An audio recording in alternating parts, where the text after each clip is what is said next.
اتنی زیادہ رب تعالیٰ کی ہم پہ ہمارے اوپر عنایتیں ہیں، مگر ہم پتہ نہیں کس طرف جا رہے ہوتے ہیں، اور ہم اپنی مصیبتوں کو، غموں کو اور پریشانیوں کو اور اللہ تعالیٰ کے اگر ہم حوالے کریں تو ہمیں ویورس دل کا اطمینان جو ہے وہ بہت زیادہ محسوس ہو سکتا ہے۔ تو یہ دعا جو ہے بہت ہی پیاری دعا ہے، اور نبی کریم صلی اللہ علیہ وسلم کی سنت سے منقول بھی ہے، اور صحیح بخاری اور صحیح مسلم کے مختلف الفاظ میں جو ہے وہ اس دعا مبارکہ کا جو ہے وہ جناب اہتمام کیا گیا ہے۔ تو کیا ہوتا ہے ویورس، اہتمام کے بغیر تو ویورس کچھ بھی نہیں ہو سکتا نا، اور ہم لوگ چاہیں کہ ایسے ہی کوئی جو ہے وہ تھیلی آ کے ہمارے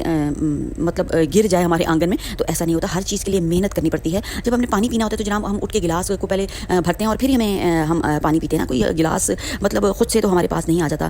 تو اس لیے ویورس میں کہتی ہوں کہ ہمیں جو ہے وہ اپنی مشکلات کو اوور کرنے کے لیے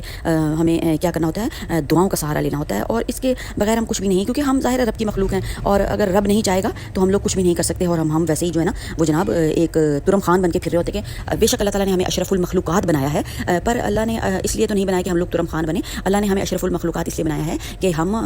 جو ہے وہ اللہ اور اللہ نبی کی سنت پر عمل کرتے ہوئے اپنی زندگی کو جناب آگے بڑھائیں۔ تو دعا جناب بہت ہی پیاری دعا ہے، دعا میں نے آپ کو مینشن کر دینی ہے، دعائے مبارکہ کو آپ نے بہت اچھے طریقے سے پڑھنا ہے۔ یہ ہے جناب دعائے نور، اللہم اجعل فی قلبی نورا، سوری۔ تو ویورس یہ والی دعائے مبارکہ ہے، پوری دعا انشاءاللہ مینشن کروں گی آپ کو، اور ترجمہ بھی اس کا مینشن کروں گی، تاکہ آپ لوگ جو ہے وہ اطمینان اور سکون کے ساتھ دعائے مبارکہ کا اہتمام کر لیں۔ ویڈیو پسند آئے گی انشاءاللہ تعالیٰ، کیوں نہیں پسند آئے گی، کیونکہ جب ہماری زندگی کی مشکلات کم ہوتی ہیں اللہ اور اس کے رسول کے حوالے سے، تو اور ان کی تعلیمات کے حوالے سے اگر ایسی کوئی ویڈیو کوئی بھی انسان بناتا ہے تو اس کو لازمی جو ہے اس کے چینل کو سبسکرائب کیا کرے، لائک اور شیئر ضرور کیا کرے، ایک تو صدقہ جاریہ ہو جائے گا، اور جب ہمارے توسط سے رب کی مخلوق کو کوئی بھی ویورس فائدہ پہنچتا ہے نا، تو جناب آپ یقین کر لیں کہ رب اور رب کے فرشتے جو ہے وہ آپ کے کام میں مدد کرتے ہیں۔ اس لیے رب کی جو مخلوق ہے نا اس کی کبھی بھی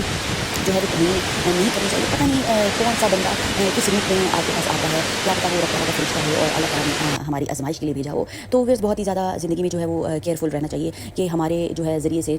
ہماری زبان سے اور ہمارے ہاتھ سے کسی کو تکلیف نہ پہنچے۔ تو ویسے دعا میں رکھیں، یاد دیجیے، اجازت، اللہ حافظ۔